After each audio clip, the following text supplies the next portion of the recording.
Good evening everyone. I am Anjali Kumari Sharma. Today I am presenting experiment number 3, that is sampling, aliasing and signal reconstruction. In this experiment I used two-tone signal, that is xt equals to sine 2 pi 50t plus 0.5 sine 2 pi 120t. So the signal has two frequencies, 50 Hz and 120 Hz. Here the maximum frequency is 120 Hz. So according to the sampling theorem, the sampling frequency should be greater than the maximum frequency, twice of the maximum frequency. So fs is greater than 2 into maximum frequency. So here we have 240 Hz is the sampling frequency.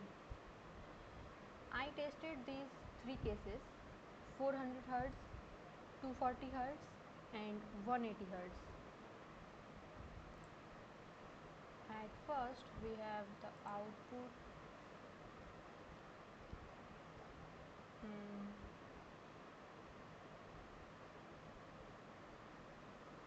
This is our original reference signal.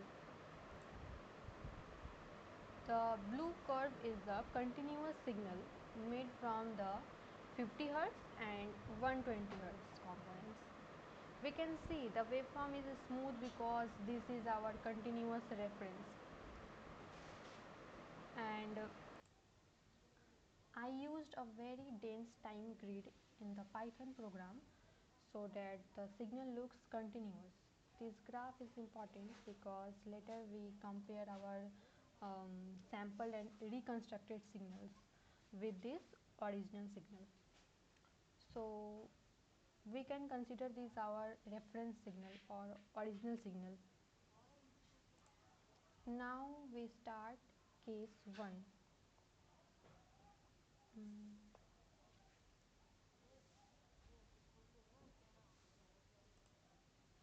In the case 1, the sampling frequency is 400 Hz.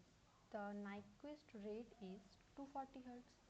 Since 400 is greater than 240, the signal is sampled above the required rate. Hence, the sampling period is 2.5 millisecond. In this graph, the red dots are the actual samples. These red dots are the actual samples. We can see that the sample points follow the original blue waveform, and there are enough samples to represent both the 50 Hz and 120 Hz components. Therefore, theoretically no aliasing should occur. And this graph shows the frequency components of the signal. We can see the two main peaks, 50 Hz and 120 Hz. This is what we expected because these are the two frequencies present in our original signal.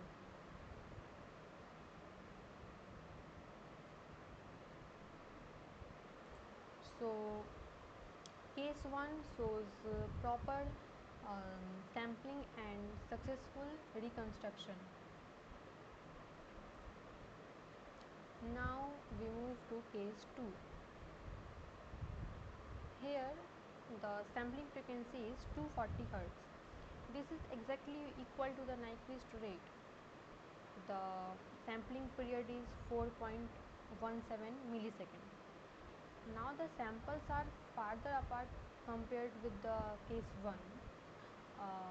There is also an important problem here, that for the 120 Hz component the sine term is 0. So the sampling points fall exactly at the 0 crossing of the 120 Hz sine wave. That means the samples do not capture the 120 Hz component properly.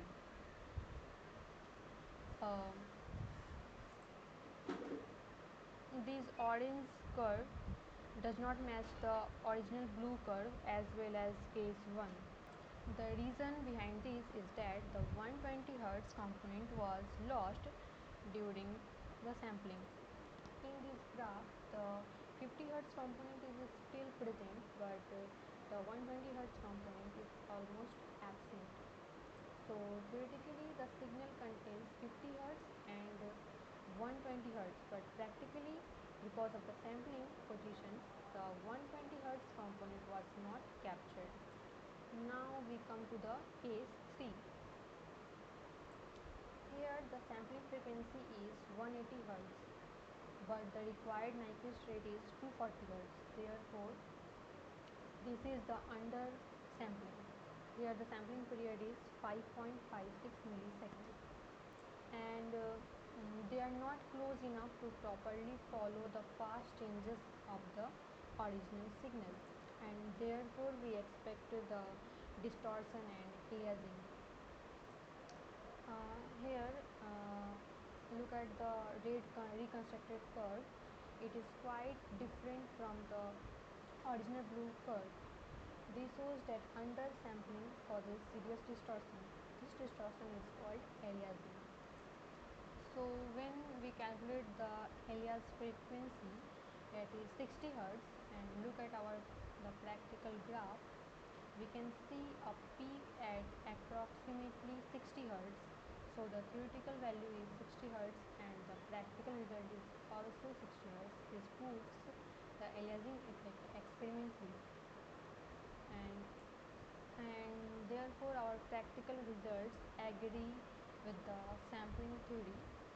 The main conclusion is that the sampling frequency should be sufficiently above the Nyquist rate to avoid aliasing and to get reliable reconstruction.